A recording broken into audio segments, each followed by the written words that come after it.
what happened was we were digging our feet in the sand on both sides, right? You had people marching on both sides, and they were talking all of this craziness to each other on both sides. And then once the election was over, they were cool. And I thought that was very unfair.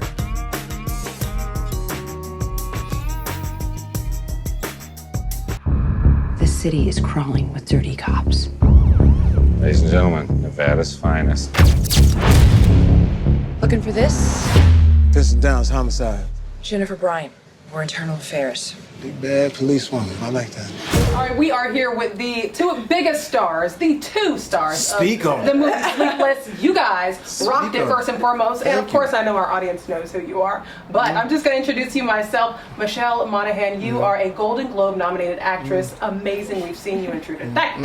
We've seen you. Speak on it. Yes, love Bang her. Bang. Speak on We've it. seen you in it all. Okay. Speak on and then, it. of course, I think this man may sing or something. Oh, He's acted man. a couple of times. Yeah, and I just had dinner with Denzel Washington. Oh, okay. I So sat down with D. I love it. Oh, I'm going to ask you about what you all talked about, but Huh. I have to introduce you. Of course, we all know who you are, but Golden Globe winning actor, Academy Award winning actor, and also Male Grammy exotic Award. dancer. Yeah, Jamie I mean, Foxx. come on. And a father who is Yes. very, very about his two daughters. Yes, Yeah. indeed, indeed. And a My mother two who's little- the same, I'm sure. Yes. Oh, yeah. Absolutely. So, Jamie, you just said you had dinner with Denzel. Man, we had dinner with D, man. What did That's y'all talk about?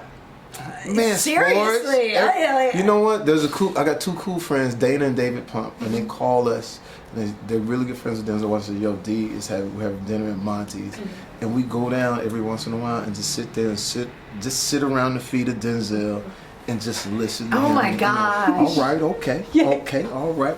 You're so I mean, and he good. is Denzel. Just did it. You know what I'm saying? Like when you be talking, you're like, man, that's really how you talk. And you're studying him the whole time. Oh yeah, I and, know you know you I've had him. You know I hate to name drop, but I'm gonna go ahead and do it. But I've had him at the house a couple of times too. It's just great to be able to sit next to a person who has that much knowledge is an actor, and it rubs off on you. You know what I'm saying?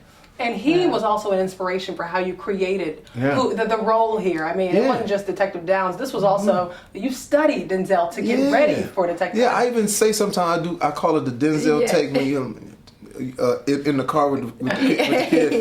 Don't the radio don't work. I mean I stole that from you. I give you some some extra cash. So Michelle, would you look in the mirror too, because you were kick ass in this movie? I mean, I was like, this girl, this woman is just. Thank you. You don't see a lot of roles like that every now and then, and this woman had some, one could say some anger issues, perhaps, right? She was living in a man's world, and she was kind of frustrated and looking to sort of kind of maybe right her own wrongs, and this guy kind of was maybe got the raw end of the deal. Cause got a little fight scene, man. A fight. Michelle got the pot and hit me in these. I don't know if you guys are in the porcelain life, but this is the porcelain life right here. And she chipped it. Chipped the porcelains. I did. Michelle. And I know. And then he just told me. But she really did that? No, I don't know if like the adrenaline got the best of me, but I socked him in the kisser. Yeah. And I split my knuckle. I saw it was like a very Chipped it was, the and he was looking out because I was on top of him, and he's looking at me. He's like, keep going. And then the next day, I'm trying to like cop a peek, and they're perfect. Yeah. And I was so confused, but I didn't want to say anything. I was pretty embarrassed. Yeah, but what it was, my best friend Gary Johnson, we grew up together. He's a dentist in Atlanta where we were shooting. So I hit him up. I said, "Yo, man, Michelle Monogham just whooped my ass, man. I need to get some spackle." Real quick before someone sees me. Yeah, you know what I'm saying? Michelle, you also, we just spoke with Jamie about what inspired him, but who inspired you? Who did you pull from deep down, if anything? I could take a guess, but who did you pull from? Who inspired you for this role? I was saying to Jamie yesterday, I love Sigourney Weaver and Aliens. I mean, she's just such a badass. And there was like some 80s inspiration somehow that I had. for the role. I felt like the film in a way was kind of a little bit of a throwback. But I gotta be honest with you, I grew up with older brothers too, so I caught a lot of flack from them. So I think I've always been looking for a role. You've been trying to hit somebody I've been trying to unleash on somebody for a long time. So you had an black man in the That's right. That's exactly right. You always like to do it. Got it. I understand. I'll let Ken up in. This is Downs Homicide. Jennifer Bryant. That's my partner, Doug Dennison. We're internal affairs. Okay, so that's all you got, huh? Government issue? This one's got an employee ID from the Lexus Casino. The big guy, he's a special snowflake. Arrest records going back 12 years. Empty face. Why don't you take a closer look? You know, it's just everybody's been talking about your situation. Talk of the town. What happened to your face? I'm happy with my face. This is a face that pays attention to details. Speaking of details, I thought Emerson and Flanagan were assigned to this case. Well, maybe you shouldn't think, Brian. Me and my partner got the call. You did. Anyway, I was just looking out for a fellow officer. We should put some ice on that. I'll get some for you, too. Now, this director that you all worked with, Bo, I mean, he wrote an amazing script for this film. I know he translated it from 2012. Yeah. I believe it's Sleepless Nights, it's the translation. That's right. Did you all have a big hand in creating and helping rewrite the film? I know you spent 10 months kind of going over the script. What was that process like? And did you initially like your characters? How much did you have to rework of your character? You know, for me, I think initially when it was in pretty good shape. You know, I really just wanted to sit down with Bo and sort of kind of really create the backstory and sort of see what his vision and how he understood the character. And we weren't too far apart. And, you know, I liked her because she's, you know, she is flawed. You know, she's a woman that is tough and is damaged, but also at the same time very capable. And you know, he was sort of on board with that, and you know, and we got to have fun. And you know, with Jamie, you know, he's incredibly collaborative and very fun to work with. Fun times. And the same thing for you, Jamie. I mean, did you like the detective role at first? Well, here was the thing, like, you know, and we got a chance to sort of start a little bit before I met Michelle on it. It was just like, okay, we've seen this type of movie before. But how do we just sort of put our stamp on it, like with the relationship of Jennifer to Vincent and myself to Gabrielle Union and myself to my son. And so the one thing I did push for was like, yo, it's a scene that ain't in there, but we need to put in where my son actually gets extracted from the car. That wasn't in the first draft. I said he should be riding, and Vincent should be like, yo, I'm trying to figure this out with the drugs. I'm trying to figure out the bad guys. I'm trying to figure out my life with my kid and my girl. I'm right around the corner of getting everything fixed. If I can just get past this red light, at the red light when it all goes crazy and then extracts his son, which puts Vincent in a tough situation on having to explain what's going on and at the same time trying to hide the fact that, you know, he's a bad, like my daughter, my oldest daughter, I'm watching my child, you know, when she's young, you know what I'm saying, and, you know, as a dude, and the mom is at work, and, you know, all right, well, you know, do whatever you do. You know, she's like 3 or 4, you know, and I fell asleep. And all of a sudden I woke up and she wasn't there. So it's like, oh, snap. She just walked outside and I'm like, don't do that. But you don't want to really tell the mom, like, yo, I blew it my first day on the job. So that's basically what Vincent was trying to do, like, get everything settled before she knew that he had blew it on the first day on the job. So that's the types of things that we talked about. Like, you know, there's going to be comparisons, there's going to be all of that, you know. We're not reinventing the wheel, but we're just trying to add some new spokes to it. Now, this was a movie where we had an undercover officer, you know, kind of deal with some things, but then at the same time, all of a sudden, he involves his son, as you mentioned. Both of you have 2 children. The leaps and bounds that you would make for your own children, were you constantly feeding off of that as you were preparing for this role? I mean, you certainly understand that you would do anything. I think any parent can say that they would go to the ends of the earth to protect their children, and I think that's just our driving force. You know, it's like very primal. So, despite anything you might be going through, that will ultimately take priority in your life, and you know. And I know, of course, you have a beautiful 2 daughters. You know, and you constantly, you know, you like. I don't think that young one needs your help though. She's she's on fire. She's got it all figured out. But you know, like it's just anything when it comes to you, especially today's world. You know, there's so much interaction. There's so much access to you right now. Like, you know, I warn my oldest. I say, yo, be careful on the social media joint, telling people where you are. Post once you've left the place. I mean, certain things you got to do because people really are creeping and understand that, like, you know, I can really touch you right now. You know what I'm saying? So you have to always be aware. So we took those sensibilities into this, and like, you know, like what would you do if something, God forbid, happened to your child, and you know, you go to the ends of it. I mean, I've called. She said it was a bully at the school. We 10 dudes, you know, that type of thing. Yeah. But yeah, man, it's you do anything for your kid. I have to ask you, when I tell you, first and foremost, as a viewer of this movie, the first 15 seconds, I felt like the movie theater needed a seatbelt. Because I literally, the car scene where it just starts out that way, I just felt very attacked and overwhelmed. And I was like, I don't know if I can do this. But talk to me about the stunts that you all got put through. This was one of the most physical movies for the both of you, not just physically, but also mentally as well. Preparation, working with Jeff, what was that like? You know, I that was one of the aspects of the film that really drew me to it. I mean, I like to be physical. I'm a bit of a tomboy. And I liked that all of this frustration for this character kind of culminates in this incredible fight scene. And so I took it very seriously. It was a big challenge, and I trained with Jeff Amata, an amazing stunt coordinator who, you know, has done all the Bourne movies. He's got an amazing history, so he knows his stuff. And trained for a few months, and you know, that day, you know, there's a couple of days, we had like a couple of days to actually choreograph it within inside this actual hotel room, and it was fun because we actually just utilize everything that's in there. Everything. So it's scrappy, it's down and dirty, literally, a little dirty. But it was so satisfying, and you were so great, and you know, really awesome that you allowed me to like do it, and you trusted me to do it. I mean, you are so strong. It's incredible, and you're quick, and it was really fun. But how about his kitchen scene? That was great with the flour and everything. Oh, the flour! I love the flour. Choked out, man. That white man was choking me out. Running from that white. That's what should be called. Running from this white man. Running from this white man and woman and white woman from my life. Soundtrack. iTunes. Come on, Dad, come on.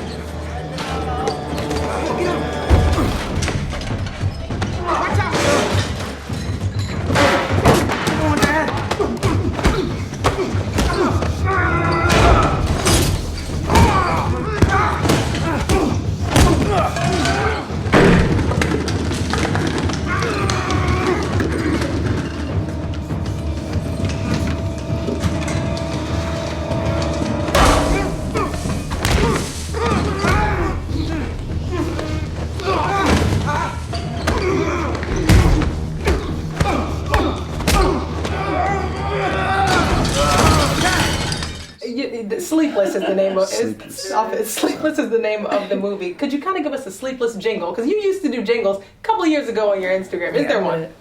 Sleepless, sleepless, everybody. Sleepless, come on. Sleepless on Friday. Sleepless, go see it. Sleepless, come see us. Sleepless, Michelle. Sleepless, Jamie, Denzel, Teeth. Yeah, all of that. Sleepless. All of that. Have you ever? Have you ever had a sleepless night? I mean, what do are you wanna... kidding me? Yeah. Oh my God. I had one like last week. No, with jet lag, you know, kids, babies. Oh, you know it. Yeah, just, you know. What do you do on a sleepless night then? I mean, well, girl, you don't ask me that. Personal question, girl. You getting personal up in here. Okay, well, let me not ask that. You know what I do when I'm sleepless. Ain't no telling. But just I'm all on my MySpace. All right, well, let me not even ask about the MySpace. Get on my MySpace. Do some old school shit. But you know, he's the only one. The only one. I could be king. Yeah. You know what I'm saying? Why everybody trying to be king? The gram, I'm over there on MySpace killing. Now, you all show out. You all have been showing out, and you guys, I know you have a movie coming out in a few days. You have one coming out in March. But on a serious note, we're now entering 2017. Both of you were integral parts in getting young people involved in rocking that boat. I want to know, the inauguration's coming up in less than 2 weeks, 2.5 weeks. I know who you all supported. Yeah. And I want She said like she got a secret file. I know who you supported. I'm a news reporter, so you know. I have the background. So I know who you all supported, and I want to know, will you be at the inauguration? Will you be supporting our president-elect? I'm going to support him. the president, yeah. of course. I'm going to be working that day. I won't be at the inauguration. I think I got something to do too. But but I think I'll be a little tied up. Yeah. You know, I'll be, as a matter of fact, I'll be hanging out with my Hispanic friends. But in general, I mean, 2017, when you look back on 2016, what do you think the biggest change needs to be? Well, you know what I can say is that the way I look at it is two things. One, I'm a comedian. So as a comedian, there's an element of like, this is going to be the funniest 4 years in the history of the United States. But at the same time, when you look at what we do to elect a president, I think that there needs to be some type of rules. So when our kids, see, like when I couldn't allow my kids, I take my kids to all of these events. It used to be a time where I could take my kids, sit them down, and they could watch responsible people talk responsibly. Yeah. That's the part that we have to always stay vigilant on. Like it shouldn't have to cost that much as the spectacle to be the president of the United States. I thought both sides sort of let us down in that sense to allow it to become that dirty and that nasty. And now, at the end of the day, I challenged both sides, because what happened was we were digging our feet in the sand on both sides, right? You had people marching on both sides, and they were talking all of this craziness to each other on both sides. And then once the election was over, they were cool. And I thought that was very unfair to everybody here who was like really vested in it. It was like, okay, it's done now, let's go on with the process. You can't do that. You can't slap somebody and then the next thing you know, oh, we all good. So that's where we have to sort of go back to the drawing board and say, hey, man, I don't mind that you win, whatever side it is, but it's how you do it. You know, if you're not respectful, and if you're not a person who's about, you know, about taking the job seriously, and the fact of like, this is something that we've always heralded as the best, as the top. We've always said, hey, these are the standards. When you lower those standards to a certain degree to where it becomes mudslinging and everybody's just dirty, what are we looking forward to, and what type of precedent are we setting for the next 4 to 8 years, or the next years in running for president? So that's where we have to challenge ourselves. We ain't got to be angry. Listen, look, man, if you like, we talk about this all the time. I agree with some Republican things. I agree with some mostly Democrat things. I'm a Democrat, but I can see what everybody wants out of life. I can see what that person in Des Moines, Iowa, or that white farmer wants. Or I can see what that black person who's Black Lives Matter. I can see what everybody wants. We live in a fantastic country, man. Like when you go to other places, you would turn and run to get back here, because I say this all the time. Our natural resource is freedom. So in order to protect that natural resource, we can't bicker and go at each other like, that's dirty, that's bad. And where do we leave our kids? Could you allow your kids to watch what was going on right there? Could you allow them kids calling people names? Now you got kids going into other schools saying, oh, you a certain color, he finna come get you. Kids don't get that. So when it comes down to just a grown man of it, I'm a grown man with it. It's like I can't sugarcoat it when it comes to like, I can't be that evil and that crazy and then think like all of a sudden it's all so supposed to be cool. But what we have to do now, all that being said, we got to rally around, because at the end of the day, we can't allow what this and what our forefathers have built to become a sideshow Bob. We really have to be serious about it, and hopefully the people that is around our new president will be able to give him great counsel. I really commended President Obama, who was said when this man had said, "You're not even a citizen. You don't even belong here. You're not even credible." I thought that was the biggest grown man moment when he said, "Man, come let me holler at you for a second back here." It was supposed to be 15 minutes. I'm gonna hold you for a second for an hour. And I'm sure he said, hey, let me tell you who I really am. And he came out and he said, hey, I really commend that person who can say, I can set this aside because I know the bigger picture is is the fact that we got to keep the country and we got to bring the country together. So I hate to take up all. No, So not I'm at about to all. go I'm with march you. and sing a Negro spiritual. No, and thank you so Yes. much. I really appreciate you all speaking with us. I know, like you just mentioned, we've been seeing craziness with entertainers. You know, Chris Brown and Soulja Boy, and all that. But that, you know, that's entertainment. You know, I mean, if they want to do that, fine. You know, I know Chris. You know, I'm gonna holler at the young boy and say, hey, you know, let's just be careful it doesn't spill out to some craziness. But when it comes to the presidency, we can't be Chris Brown and Soulja Boy or Jamie Foxx and Michelle Monogham coming out Friday the 13th. Excellent movie, guys. Thank you. Thriller, very energetic. Thank you all so much for Thank speaking with you. BlackTree TV. I really appreciate it. You guys are amazing movie. and you. it's out January 13th. You all have to go see it. Yes. And Thank you. best of luck with all of the rest of the Thank you. interviews. Thank you Lots so of much. energy. You Thank guys you. are excellent. Thank Thanks, you. guys. Sorry. Thank you. No.